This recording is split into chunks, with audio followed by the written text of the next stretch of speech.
nila itong NCAP na ito, sir? Okay. First and foremost, NCAP, as a general idea, is good. Okay? Yan ang pananaw namin. Opo. But, before we do that, kailangan munang magkasundo ang mga primary agencies involved. Number one, LTO. Number two, who's in charge of LTO? DOTR. And then the implementing agency, MMDA, they should first come together. Okay? And then, with the stakeholders, sit down and at least give us a general rundown on how these operations will work, so that if there are any concerns or any issues na ma-brought up, mapag-usapan at maiwasan ito before it happens. Hindi yung mag-i-implement ka just because you were given a temporary lift and then i-implement mo na agad-agad and then problems will come out and then that's the only time you will react or change things or pull back a little bit. Hindi ho dapat gano'n eh. We have to prepare everything first, make sure all the safeguards are there, make sure that we're safe from abuses or mistakes in the implementation or the passage of the violations to the motorists, and then we implement para maiwasan or maging minimal lang yung magiging errors natin along the line. Okay. Sir Jobert, sa tingin nyo ba sapat etong panahon na ito hanggang Lunes para magprepara para sa NCAP? Do you think it's half-baked, if ever? I think it's I think minadali eh. Okay. Masyado siyang minadali. Like for example, we just had the law amending RA 11235 signed by the President. Pero they're not immediately implementing it. Instead, they're consulting with all of the stakeholders first so that they can build the proper implementing rules and regulations for it. Mm-hmm. Now, on NCAP, this should be the same way. Before we implement something na nagka-problema noon, yes, ang laki-laki ng mga naging problema noon, maraming LGUs ang hindi ginawa ang tama, gumawa talaga sila ng mali at marami silang hinuli because of that. Di ba dapat ayusin muna natin bago natin ulit isalang? Mm-hmm. So this is one example of a knee-jerk solution eh, na masyado nating minamadali, masyado tayong excited, and then when mistakes happen, we pull back pero may mga nahuli na tayo. Yes. Oh. So how do we avoid that? We avoid it by doing the proper steps in implementing something. We have to consult, and then after we consult, we fill in the gaps, we remove all the gray areas, we remove all the loopholes, so that minimal na lang ang mangyayari after that, and then people will see it that na interesado ka talaga in proper service. Hindi yung interesado ka sa dami ng huhulihin mo right in the get-go. Opo. Okay. Sir Jobert, one of the things na nakikita natin na medyo magkukos ng kalituhan, yung uniformity ng mga LGUs. Kasi merong ibang lugar na may batas silang ganito, may ordinansa silang ganito, merong ibang mga cities na ganitong ordinansa. Ano po masasabi nyo dyan? Do you think it's about time na magkaroon sila ng uniformity with regards na eto, mag-i-implementa ng NCAP? From the very very beginning of our organization, this is one of the major concerns that we have. Ordinances that go against national laws. Okay? By law, no ordinance can supersede national law. Pero blatantly, ini-ignore ito ng maraming LGU. Their ordinances do not coincide with national law. In fact, some of them go against national law. Now, when NCAP was released, when it started, it was provided that private corporations run the program for the LGUs. Dito pa lang mali na kaagad.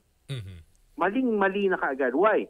We asked LTO, did they undergo training or were they given specific instructions on our traffic rules and regulations?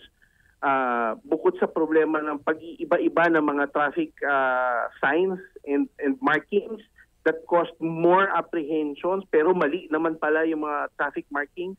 So, was there any collaboration? Wala. In fact, we have one LGU na nireklamo namin, na sinumbong namin sa DPWH, and DPWH instructed that LGU to change back the road markings kasi mali yung ginawa nila, kasi it became a trap to motorists. So, these are all blatant mistakes that happened in the past, na kapag minadali na naman natin ito na naman tayo with the same problems. Yes, we are trying to safeguard safety, but we have to do it in such a way that we're not overstepping, we're not abusing, and we're not going beyond the scope of our rights. Like, yun nga yung sa LGU. Bakit nila binigay sa private institution na wala naman palang training from the LTO who regulates traffic rules and regulations? Okay. Yun ang mahirap, sir, ha? No, sinabi mo walang training, medyo hindi yata magandang pakinggan yun na walang training, dahil kung titignan natin, dapat to, everything well-prepared ang lahat. Hindi ho ba, Sir Jobert? Yes, that's correct. The corporations can claim stuff that they understand the law, they know the traffic rules and regulations. Opo. But have LTO verify that? Remember, any traffic enforcer by law has to be deputized by the LTO. Sinusunod ba ng mga LGUs yan sa mga traffic enforcers nila? Not all. We have traffic enforcers everywhere na meron silang panikit. Binigyan sila ng LGU ng karapatan na kumuha ng lisensya at ng rehistro. Pero they're not even deputized by the LTO. Okay. And that's a national law. Ang dami natin problema. Ang dami natin dapat ibalik sa LTO, that LTO should be the general accountability department for traffic enforcement. Pero the LGUs are not even coordinating with LTO properly. Okay. So these are some of the problems and concerns that we have, na kung tatrabahuin lang maayos pero they're refusing to do so at lagi sila nagmamadali and they're always doing shortcuts. Okay. Sir Jobert, kung kayo ang tatanungin, kailangan pa ba natin ng time and gaano katagal na time para i-implement itong NCAP? As far as time is concerned, we just need to do the work. We just need to do the consultations.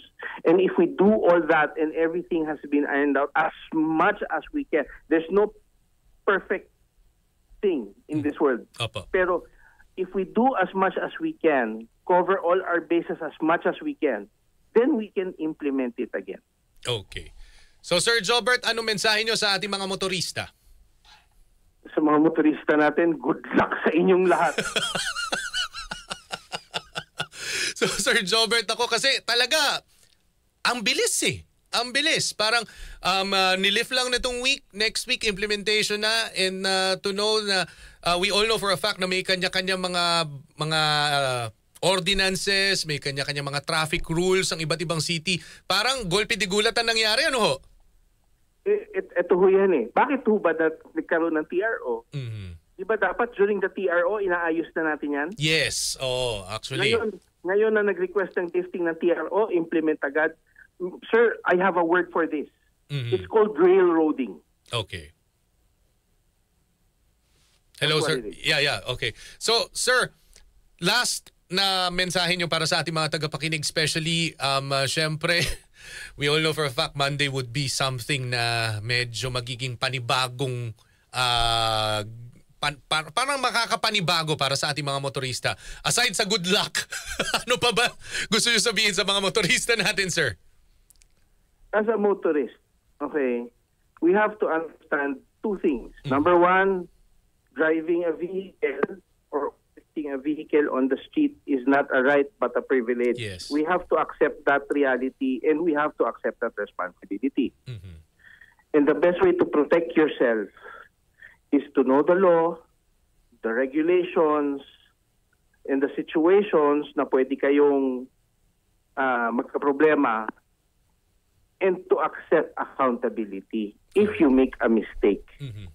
Now, if the mistakes were forced on us, alam nyo kung paano nyo ipaglalaban ng inyong sarili. Alam nyo na meron tayong problema. And with these problems, we will now shout that back at the government na ayusin nyo naman muna bago kayo gumawa ng something.